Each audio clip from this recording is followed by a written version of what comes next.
নম্বর হাদিস 1507। এই হাদিসের মধ্যে আসছে আকামা রাসূলুল্লাহ সাল্লাল্লাহু আলাইহি ওয়াসাল্লাম বিল মদিনাতি 10 সিনিনা ইউদাহি। রাসূলুল্লাহ সাল্লাল্লাহু আলাইহি সাল্লাম মদিনায় 10 বছর অবস্থান করেছেন, 10 বছর কোরবানি করছেন। এর চেয়ে বড় আর গুরুত্ব কি দরকার? মানে গুরুত্ব কতটা হলে প্রত্যেক বছর কোরবানি করছেন, তাহলে 10 বছর মদিনায় অবস্থান করেছেন, 10 বছর কোরবানি করছেন, গুরুত্ব আছে না নাই? 6 নম্বর কথা, কোরবানির ফজিলত। কোরবানির ফজিলতের কয়েকটা ফজিলত আমরা জানি। প্রথম ফজিলত, কোরবানির দিন কোরবানি করা, পশু জবাই করা, এটার চাইতে উত্তম শ্রেষ্ঠ কোনো এবাদত আল্লাহর কাছে নাই। মানে ফরজ এবাদত নামাজ তো আছে এটার পরে, এই কোরবানি নামক এবাদতের চাইতে উত্তম কোনো এবাদত কোরবানির দিন আর আল্লাহর কাছে নাই। তিরমিজি শরীফের 1493 নম্বর হাদিসের বর্ণনা, ক্বালা রাসূলুল্লাহ সাল্লাল্লাহু আলাইহি ওয়াসাল্লাম মা আমিলা আদামিয়ুন মিন আমালিন ইয়াওমান নাহরি আহাব্বা ইলাল্লাহি মিন ইহরাকিদ দাম। রাসূলুল্লাহ সাল্লাল্লাহু আলাইহি সাল্লাম বলেন, কোরবানির দিন আদম সন্তান যে কোরবানি করে, এই কোরবানি করার চাইতে এত ফজিলতপূর্ণ আমল আর আল্লাহর কাছে নাই। তবে এটা কোরবানির দিন। ফজিলত নম্বর 2, কোরবানি করবেন যেই পশুকে, এই পশুর শিং থাকবে, এই পশুর পশম থাকবে, এই পশুর খুর থাকবে, খুর। তিরমিজির 1493 নম্বর হাদিসের শেষের দিকে রাসূল সাল্লাল্লাহু আলাইহি সাল্লাম বলেন, ওয়া ইন্নাহা লাতাতি ইয়াউমাল কিয়ামাতি বিকুরুনিহা ওয়া আশআরিহা ওয়া আজলাফিহা। রাসূলুল্লাহ সাল্লাল্লাহু আলাইহি সাল্লাম বলেন, কোরবানির জানোয়ার কিয়ামতের ময়দানে তার শিং, তার পশম এবং তার খুর নিয়ে কিয়ামতের ময়দানে উপস্থিত হবে ওই বান্দার পক্ষে যিনি কোরবানি দিয়েছেন তার সাক্ষী হওয়ার জন্য। এটা একটা হতে পারে। আরেকটা, ওই বান্দা যে উপস্থিত হবে, যে বান্দা কোরবানি করছে তিনি যে উপস্থিত হবে, তাকে আল্লাহ পাক রব্বুল আলামিন ওই শিং, পশম, খুর ইত্যাদি সবগুলার বিনিময়ে যে আমলনামা দিবে, এই আমলনামা নিয়ে কিয়ামতের ময়দানে উপস্থিত হবে। ওয়াইন্নাদ দামা লা ইয়াকাউ মিনাল্লাহি বিমাকানিন ক্বাবলা আন ইয়াকা আলাল আরদ। কোরবানি জবাই করবেন যে পশুটা, এই পশুর রক্ত মাটিতে পড়ার আগে এই রক্তটা আল্লাহর কাছে আলাদা একটা মর্যাদার স্থান দখল করে নেয়। জবাই করছেন, রক্তের ফোঁটাটা জমিনে পড়বে, পড়ার আগে এটা আল্লাহর কাছে আলাদা একটা মর্যাদার স্থান আল্লাহর কাছে নিয়ে নেয়। ফজিলত নম্বর 3, কোরবানি যেই জানোয়ারটা আমরা জবাই করি, এটার প্রত্যেকটা পশমের বিনিময়ে একটা নেকি দেওয়া হয়। ইবনে মাজার 3127 নম্বর হাদিসের বর্ণনা, অংশ বিশেষ বর্ণনা, ক্বালু ফামা লানা ইয়া রাসূলুল্লাহ ক্বালা বিকুল্লি শারাতিন হাসানা। ক্বালু ফামাস সুফু ইয়া রাসূলুল্লাহ ক্বালা বিকুল্লি শারাতিন মিনাস সুফি হাসানা।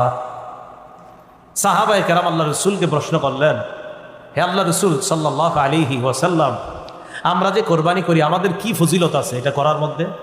নবীজি বললেন, বিকুল্লি শারাতিন হাসানা, প্রত্যেকটা পশমের বিনিময়ে একটা নেকি। এবার যে গরুটা কিনবেন, গুনলেন কয়টা পশম? হ্যাঁ, বলতে পারবেন? তাহলে কি পরিমাণ সওয়াব! সুবহানাল্লাহ। ক্বালু ফামা লানা ইয়া রাসূলুল্লাহ, সাহাবীগণ প্রশ্ন করলেন, হুজুর কি সওয়াব হবে? নবীজি বললেন, বিকুল্লি শারাতিন হাসানা, প্রত্যেকটা পশমের বিনিময়ে একটা করে নেকি দেওয়া হবে। ক্বালু ফামাস সুফু ইয়া রাসূলুল্লাহ, আল্লাহ নবী আপনার কাছে জানতে চাই, কিছু পশু আছে এমন যেই পশুগুলা তুলনামূলকভাবে অন্যান্য পশুর চাইতে অনেক বেশি পশম হয়, অনেক বেশি পশম হয়।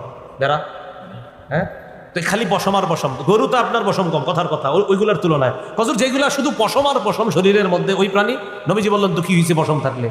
বিকুল্লি শারাতিন মিনাস সুফ, যেগুলার পশম বেশি, ওই বেশি প্রত্যেকটা পশমের বিনিময়ে সওয়াব দেওয়া হবে। সাহাবায়ে কেরাম মানে অবাক হয়ে প্রশ্ন করছে, হুজুর বুঝলাম যে গরু ইত্যাদি এগুলোর শরীরে পশম থাকে মোটামুটি, কিন্তু এরকম না যে অনেক বেশি বেশি বড় হয়ে আছে, এমন না তো। কিন্তু কিছু প্রাণী তো আছে চারদিকে খালি পশম আর পশম, খুব বেশি। এদের নবীজি কোনো সমস্যা নাই, যত পশম তত নেকি। এ হলো 3 নম্বর ফজিলত। ফজিলত নম্বর 4, আল মুস্তাদরাক লিল হাকিম নামে একটা কিতাব আছে, হাদিসের কিতাবের বর্ণনা। ফাতেমা রাদিয়াল্লাহু তাআলা আনহাকে রাসূলুল্লাহ সাল্লাল্লাহু আলাইহি ওয়াসাল্লাম বললেন, ফাতেমা তুমি যে কোরবানি করো, এই কোরবানির কি ফজিলত জানো? ফাইন্না লাকি বিআউয়ালি কাতরাতিন তাকতুরু মিনাদ দাম। রাসূলুল্লাহ সাল্লাল্লাহু আলাইহি ওয়াসাল্লাম বলেন, ফাইন্না লাকি বিআউয়ালি কাতরাতিন মিনাদ দাম ইউগফারু লাকি মা সালাফা মিন যুনুবিক। ফাতেমাকে বললেন, ফাতেমা কোরবানির পশুর যেই রক্তের ফোঁটাটা পড়ে, প্রথম ফোঁটাটা পড়ার আগেই তোমার আগের যত গুনাহগুলা অতিক্রম হয়েছে, অতিবাহিত হয়েছে, ওই গুনাহগুলা ক্ষমা করে দাও। ফাইন্না লাকি বিআউয়ালি কাতরাতিন তাকতুরু মিনাদ দাম ইউগফারু লাকি মা সালাফা মিন যুনুবিক। অতীতে তোমার যে গুনাহগুলা, এই গুনাহগুলা প্রথম ফোঁটার সাথে সাথেই ক্ষমা করে দাও। ফজিলত নম্বর 5, মুসনাদে আহমদের বর্ণনা, 17,400 পরে যে হাদিসগুলো আছে কোরবানির ব্যাপারে, 17,400 পরের হাদিসগুলো। এই হাদিসের মধ্যে আসছে অনেকগুলো হাদিস আছে এই ব্যাপারে। রাসূলুল্লাহ সাল্লাল্লাহু আলাইহি সাল্লামের সাহাবী যায়েদ ইবনে আরকাম রাদিয়াল্লাহু তাআলা আনহুর বর্ণনা, তিনি বলেন, ক্বালা রাসূলুল্লাহ সাল্লাল্লাহু আলাইহি ওয়াসাল্লাম বিকুল্লি কাতরাতিন হাসানা। নবীজি সাল্লাল্লাহু আলাইহি সাল্লাম বলেন, আগে তো জানছেন প্রত্যেকটা পশমের বিনিময়ে সওয়াব, এবার নবীজি বলেন প্রত্যেকটা রক্তের ফোঁটার বিনিময়েও আল্লাহ পাক রব্বুল আলামিন একটা সওয়াব লিপিবদ্ধ করে দেন। কোরবানি যারা করার নিয়ত করেছি, আল্লাহ আমাদের নিয়তকে পরিশুদ্ধ করার তৌফিক দান করেন। কোরবানি করার আগে 4টি বিষয় আমরা মাথায় রাখবো। বলেন কয়টি? 1 নম্বর নিয়ত করা। বলেন 1 নম্বর। 2 নম্বর, আমরা যারা কোরবানি করব হালাল টাকা দিয়ে কোরবানি করব। কি টাকা দিয়ে? 3 নম্বর, শরীয়ত মোতাবেক কোরবানি করব। শরীয়ত মোতাবেক, আপনি মন মতো, মানে শরীয়ত বলছে বিসমিল্লাহ বলতে, আল্লাহু আকবার বলতে, দোয়া পড়তে, না আপনি বললেন আমি পড়বো না, কি হয়েছে না পড়লে, এরকম না, শরীয়ত যেভাবে বলছে ওভাবে। 4 নম্বর, আমরা কোরবানি যখন করব কাউকে দেখানোর জন্য করব না, আমি আল্লাহর জন্য করতেছি, ব্যাস। কয়টা কথা? 1 নম্বর নিয়ত শুদ্ধ, 2 নম্বর হালাল টাকা, 3 নম্বর মোতাবেক, 4 নম্বর কাউকে দেখানোর জন্য না। 1 নম্বর নিয়ত শুদ্ধ করা। সহিহ বুখারীর শুরু হাদিস, ক্বালা রাসূলুল্লাহ সাল্লাল্লাহু আলাইহি ওয়াসাল্লাম, ওমর ইবনুল খাত্তাব রাদিয়াল্লাহু তাআলা আনহুর বর্ণনা, রাসূলুল্লাহ সাল্লাল্লাহু আলাইহি সাল্লাম বলেন, ইন্নামাল আ'মালু বিন্নিয়াত। আমলের প্রতিদান নির্ভর করে নিয়তের উপর। আমলের প্রতিদান নির্ভর করে কিসের উপর? পরিশুদ্ধ নিয়তের উপর আমলের প্রতিদান নির্ভর করে। এজন্য মনে রাখবেন, কোরবানির আগে প্রথম শর্ত নিয়ত শুদ্ধ করা। নিয়ত কি করা? শুদ্ধ করা। তাই শরীকে কোরবানি দিতে খুব সতর্কতা অবলম্বন। পারেন একা দেন, না পারলে শরীকে দেন, বাকি শরীক যাদেরকে নেবেন তাদের যেন নিয়তটা শুদ্ধ থাকে। একা দিলে একটা লাভ হইলো, নিয়ত ভালো হইলে এটাও আপনি জানেন, খারাপ হলে এটা আপনি জানেন, আর কেউ জানবে না। টাকা হালাল কিনা এটা আপনি জানেন, আর টাকা হারাম কিনা এটা আপনি জানেন। যা হবার সব আপনার একার হবে। আর 4-5 জনে দিলে একজনের অর্থ যদি হারাম হয়, তাহলে বাকিদের ওই কোরবানির মধ্যে ঝামেলা হয়ে যাবে। কথা বুঝে আসছে? এই জন্য শরীক নির্বাচনে খুব সতর্কতা অবলম্বন করা। শরীক যিনি হবেন তার ইনকামটা যেন হালাল হয়, এই বিষয়গুলা খুব লক্ষ্য রাখা। আল্লাহ কথাগুলা বুঝার তৌফিক দান করেন। শরীকে কোরবানি দেওয়া জায়েজ আছে। তিরমিজি শরীফের 1502 নম্বর হাদিসের বর্ণনা, আন জাবির ইবনে আব্দুল্লাহ রাদিয়াল্লাহু তাআলা আনহু قال نحرنا مع رسول الله صلى الله عليه وسلم عام الحديبية البدنة عن 7 والبقرة عن 7। জাবির ইবনে আব্দুল্লাহ রাদিয়াল্লাহু তাআলা আনহু বলেন, হুদাইবিয়া যুদ্ধের দিন আমরা রাসূলের সাথে কোরবানি করেছি। 7 জনের পক্ষ থেকে একটা ওট জবাই করেছি, 7 জনের পক্ষ থেকে গরু জবাই করেছি। 7 জনের পক্ষ থেকে উট জবাই করছি, 7 জনের পক্ষ থেকে গরু। তিরমিজি শরীফের 1502 নম্বর হাদিস। 1490 এর পরে সব কোরবানির ব্যাপারে হাদিসগুলা, 1490, 91, 92, 1500, 1, 2, 3 তিরমিজির সব কোরবানির ব্যাপারে। মুসলিম শরীফে বর্ণনা আছে, একই সাহাবীর বর্ণনা, জাবির ইবনে আব্দুল্লাহর বর্ণনা। তিনি বলেন, আমরা কোরবানি করেছি, আমরা ওট 7 জনের পক্ষ থেকে করেছি, গরু 7 জনের পক্ষ থেকে করেছি। তো যাই হোক, শরীকে কোরবানি দিতে সতর্কতা অবলম্বন করা। আমার শরীক যিনি হবেন তিনি যেন হালাল ইনকাম করেন, উপার্জন করেন, এই বিষয়গুলোর প্রতি আমরা অবশ্যই খেয়াল রাখবো। তা আসেন, 1 নম্বর নিয়ত শুদ্ধ করা। শরীক যিনি হবেন তারও যেন নিয়তগুলা শুদ্ধ হয়। নাসাই শরীফের 3140 নম্বর হাদিসের বর্ণনা, ক্বালা রাসূলুল্লাহ সাল্লাল্লাহু আলাইহি ওয়াসাল্লাম, ইন্নাল্লাহা লা ইয়াকবালু মিনাল আমালি ইল্লা মা কানা লাহু খালিসা। আল্লাহ পাক রব্বুল আলামিন ওই ব্যক্তির আমল কবুল করেন না যে আমলটা একমাত্র আল্লাহর জন্য না হবে। যে আমলটা একমাত্র আল্লাহর জন্য কি হবে বলেন, না হবে, এটা আল্লাহ তার জন্য কবুল করেন না। তাহলে বলেন তো কোরবানির ক্ষেত্রে 1 নাম্বার কি করা? নিয়ত শুদ্ধ করা। সূরা হজের 37 নম্বর আয়াত আল্লাহ বলেন, লা ইয়ানালাল্লাহু লুহুমুহা ওয়ালা দিমাউহা, আল্লাহর কাছে গোশত যায় না, রক্ত যায় না, ওয়ালাকিন ইয়ানালুহুত তাকওয়া মিনকুম, তোমাদের তাকওয়া, অন্তরে কার কি পরিমাণ ভয়, নিয়ত কতটুকু শুদ্ধ, আল্লাহর জন্য কোরবানি করছি কিনা, এটাই আল্লাহর কাছে যায়। আল্লাহর কাছে আমাদের তাকওয়া যায় বলেই তো আল্লাহ মায়া করে কোরবানির গোশত আমাদেরকে খাওয়ায়। গোশত কারা খায়? আমরা খাই না? তো কোরবানি করলাম কার জন্য? আল্লাহ আমগরে খাওয়ায়, সুবহানাল্লাহ। কারণ আল্লাহ তো আমাদের থেকে রক্ত গোশত এটা চায় না, আল্লাহ চায় নিয়তটা ঠিক কিনা। মনে থাকবে তো ইনশাআল্লাহ? قال رسول الله صلى الله عليه وسلم ثلاث لا يضل عليهن قلب رجل مؤمن, 3 ক্ষেত্রে মুমিনের অন্তর খেয়ানত করতে পারে না। বলেন কয় ক্ষেত্রে? 1 নাম্বার ইখলাসুল আমালি লিল্লাহ, সব আমল মুমিন আল্লাহর জন্য করবে, এই ক্ষেত্রে মুমিনের কলব খেয়ানত করতে পারে না। এই জন্য আল্লাহ শিখিয়ে দিছে। আপনি বলেন আমার নামাজ, আমার কোরবানি, আমার হজ, আমার যাকাত, আমার ইবাদত সব কিছু একমাত্র আল্লাহর জন্য, এটা আপনি বলেন। কারণ মুমিন আমলের ক্ষেত্রে খেয়ানত করবে না, মুমিনের কলব কখনো খেয়ানত করতে পারে না। এই গেল 1 নাম্বার কথা, নিয়ত শুদ্ধ করা। 2 নাম্বার হালাল টাকায় কোরবানি দেওয়া। বলেন কি টাকায় কোরবানি দেওয়া? হালাল টাকায় কোরবানি দেওয়া, এই কথাটা মনে রাখতে হবে। قال رسول الله صلى الله عليه وسلم, রাসূলুল্লাহ সাল্লাল্লাহু আলাইহি ওয়াসাল্লাম বলেন, আমার উম্মতের উপর এমন একটা সময় আসবে, লা ইউবালিল মারউ মা আখাযা মিনহু আমিনাল হালালি আও মিনাল হারাম, আমার উম্মতের উপর এমন একটা সময় আসবে, বুখারীর বর্ণনা, আমার উম্মত পরোয়া করবে না সে কি হালাল কামাই করলো না হারাম কামাই করলো, এটা উম্মত পরোয়া করবে না, হইলেই হইছে, বাস ইচ্ছা মতো কামাই করবে, চাই হারাম হোক চাই হালাল হোক। কিন্তু মনে রাখতে হবে কোরবানি করতে হবে হালাল টাকায়। এখানে যদি বেশিরভাগ উপার্জন হারাম হয় অথবা পুরা উপার্জন হারাম হয় কোনো একজন শরীকের, তাহলে সবার কোরবানি বাতিল। কথাটা বুঝছেন নি? কোনো একজন শরীকের বেশিরভাগ উপার্জন যদি হারাম হয় অথবা পুরো অংশ যদি হারাম হয়, সবার কোরবানি বাতিল হয়ে যাবে। আল্লাহ হেফাজত করেন। এই জন্য শরীক নির্বাচনে সতর্কতা অবলম্বন করা। তো বলেন তো 2 নম্বর কাজে কি জানি? কোরবানির ক্ষেত্রে হালাল টাকায় কোরবানি দেওয়া। 3 নম্বর কি? শরীয়ত মোতাবেক কোরবানি দেওয়া। শরীয়ত মোতাবেক আল্লাহর নাম নিয়ে কোরবানি আদায় করা, কোরবানি দেওয়া। আল্লাহ পাক রব্বুল আলামিন বলেন, ওয়ালা তাকুলু মিম্মা লাম ইউযকার ইসমুল্লাহি আলাইহি, যেই পশু জবাই করার সময় আল্লাহর নাম নেওয়া হয় না ওই পশুর গোশত তোমরা খাবে না। যেই পশু জবাই করার সময় আল্লাহর নাম নেওয়া হয় না ওই পশুর গোশত তোমরা খাবে না। অন্য আয়াতে আল্লাহ বলেন, ফাকুলু মিম্মা যুকিরা ইসমুল্লাহি আলাইহি, ওই পশুর গোশত তোমরা খাও যেই পশু জবাই করার সময় আল্লাহর নাম নেওয়া হয়। তাহলে যেই পশু জবাই করার সময় আল্লাহর নাম নেওয়া হয় এটা খাও, যেই পশু জবাই করার সময় আল্লাহর নাম নেওয়া হয় না এটা তোমরা খাবে না। তো আল্লাহর নাম নেওয়া, শরীয়ত মোতাবেক কোরবানি করা। কোরবানি করতে গিয়ে কোনো ধরনের বেদাতি কর্মকাণ্ড যেন না হয়। যেমন পশু কিনছেন, এখনো 10 দিন বাকি কোরবানি, বা 5 দিন বাকি, বা 3 দিন বাকি, ওই মুহূর্তে আপনারা অনেক মানুষ কত রং বেরঙ্গের তামাশা করে পশুরি নিয়ে এই করতে হয় সেই করতে হয়। বেচারার জবান থাকলে মনে হয় বলতো আমার একটু মাফ করো, এত কিছু করো কারণ কোন ধরনের বেদাত যেন অনুপ্রবেশ না করে। মনে রাখবেন সব বেদাতের মূলে থাকে জাল বর্ণনা। কি বললাম? সব বেদাতের মূল হয় জাল বর্ণনা। এই জাল বর্ণনা হয় সমস্ত বেদাতীদের প্রথম হাতিয়ার জাল বর্ণনা। একটা জাল বর্ণনা ফিট করবে, এটা হবে বেদাতের প্রধান হাতিয়ার। বেদাতের কোনো অনুপ্রবেশ করানো যাবে না, শরীয়ত মোতাবেক কোরবানি করা।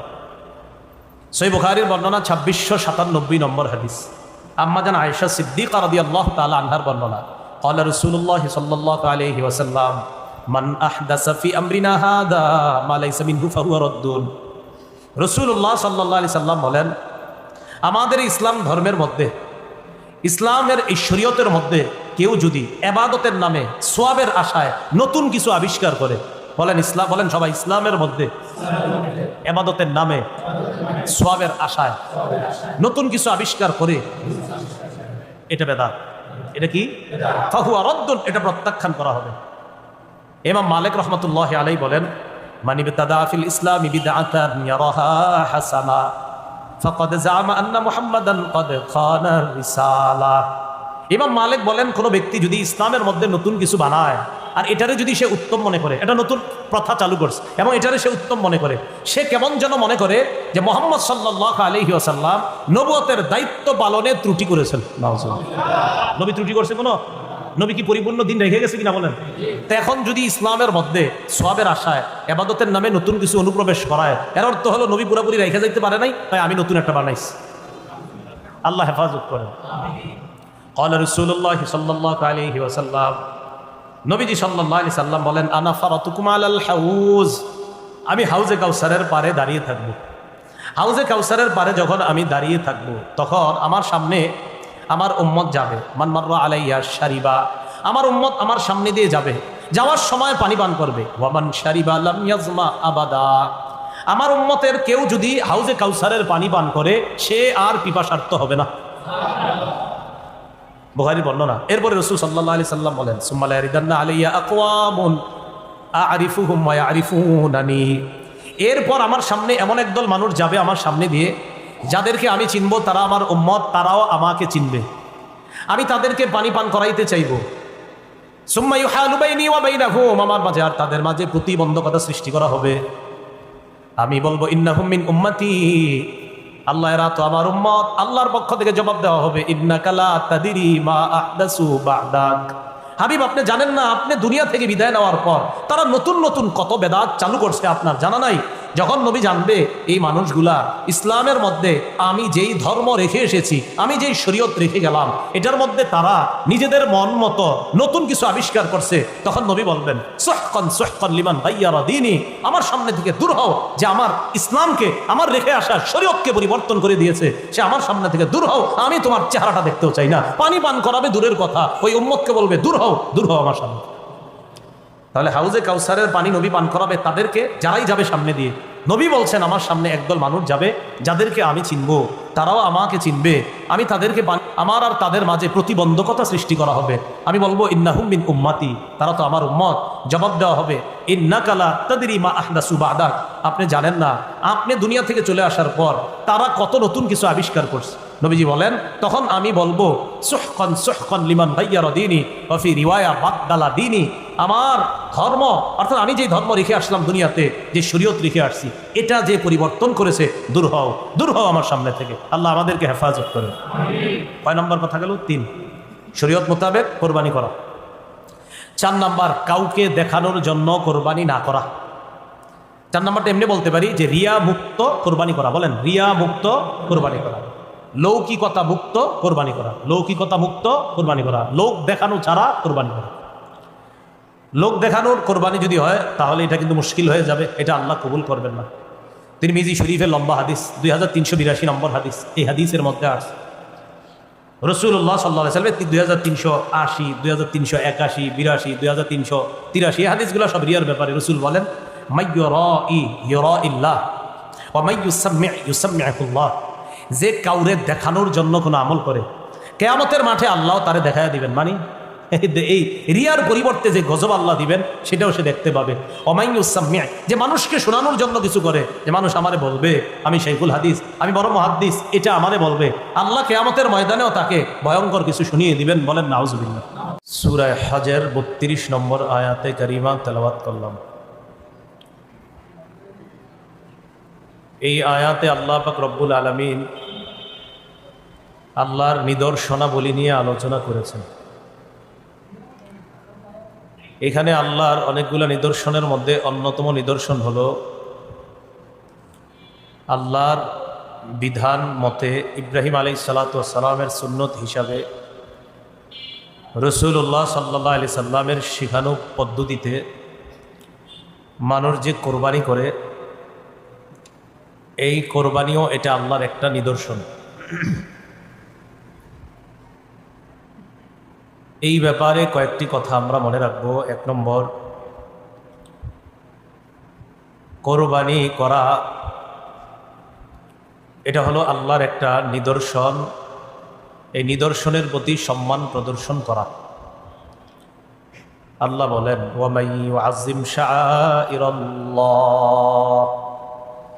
যে ব্যক্তি আল্লাহর নিদর্শনাবলীকে সম্মান করে, ফাইন্নাহা মিন তাকওয়াল কুলুব, এই নিদর্শনাবলীকে যারা সম্মান করে, এই সম্মান এটা কলবের তাকওয়া থেকে, কলবের তাকওয়া থেকে সম্মান করে। দ্বিতীয় বিষয়, আমরা কোরবানি করি আল্লাহর নৈকট্য লাভ করার জন্য। এই জন্য আল্লাহ আমাদেরকে শিখিয়ে দিয়েছেন সূরা নামের 162-63 নম্বর আয়াতে বলেন, কুল ইন্না সালাতি ওয়া নুসুকি ওয়া মাহইয়ায়া ওয়া মামাতি লিল্লাহি রাব্বিল আলামিন। নবী আপনি বলেন, আমার নামাজ, আমার কোরবানি, আমার জীবন, আমার মরণ বিশ্ব জগতের রব আল্লাহর জন্য। লা শারীকা লাহু ওয়া বিযালিকা উমিরতু ওয়া আনা আউয়ালুল মুসলিমিন। তার সাথে কোনো শরীক নাই, কোনো অংশীদারিত্ব নেই। এই ব্যাপারে আমি আদিষ্ট হয়েছি, আমাকে আদেশ করা হয়েছে। আর আমি হলাম খাঁটি মুসলমান, প্রথম মুসলমান। আর কোরবানির যে দোয়াটা নবী শিখাই দিয়েছেন সেখানে আছে ওয়া আনা মিনাল মুসলিমিন, আমি মুসলমানদের অন্তর্ভুক্ত। মুসলমান মানে আত্মসমর্পণকারীদের অন্তর্ভুক্ত। কোরবানির বিষয়ে তৃতীয় কথা, আমরা কোরবানি আদায় করি ইব্রাহিম আলাইহিস সালাতু ওয়াস সালামের সুন্নত জিন্দা করার জন্য। সূরা আস-সাফফাতের 107 নম্বর আয়াতে আল্লাহ বলেন, ওয়া ফাদাইনাহু বিযিবহিন আযীম। আমি তাকে একটা বড় প্রাণীর মাধ্যমে, প্রাণীকে জবাই করার মাধ্যমে আমি তাকে মুক্ত করলাম। ইব্রাহিম নবী যে স্বপ্ন দেখেছিলেন, এই স্বপ্ন আমি বাস্তবায়ন করলাম। আর সন্তানকে জবাই করা থেকে একজন বাবাকে আমি মুক্তি দিলাম একটা বড় প্রাণী কোরবানি দেওয়ার মাধ্যমে। তাফসীরে আসছে দুম্বা, কি বড় একটা দুম্বা কোরবানি দেওয়ার মাধ্যমে।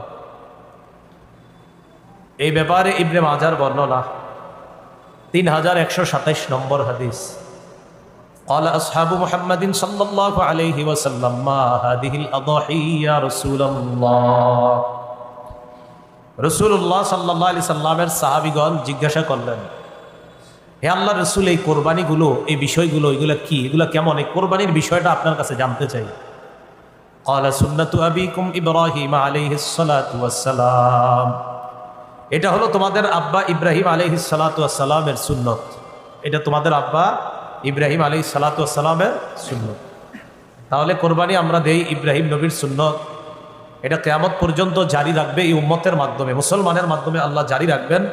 এটা প্রতিষ্ঠিত করার জন্য আমরা কোরবানি দিই।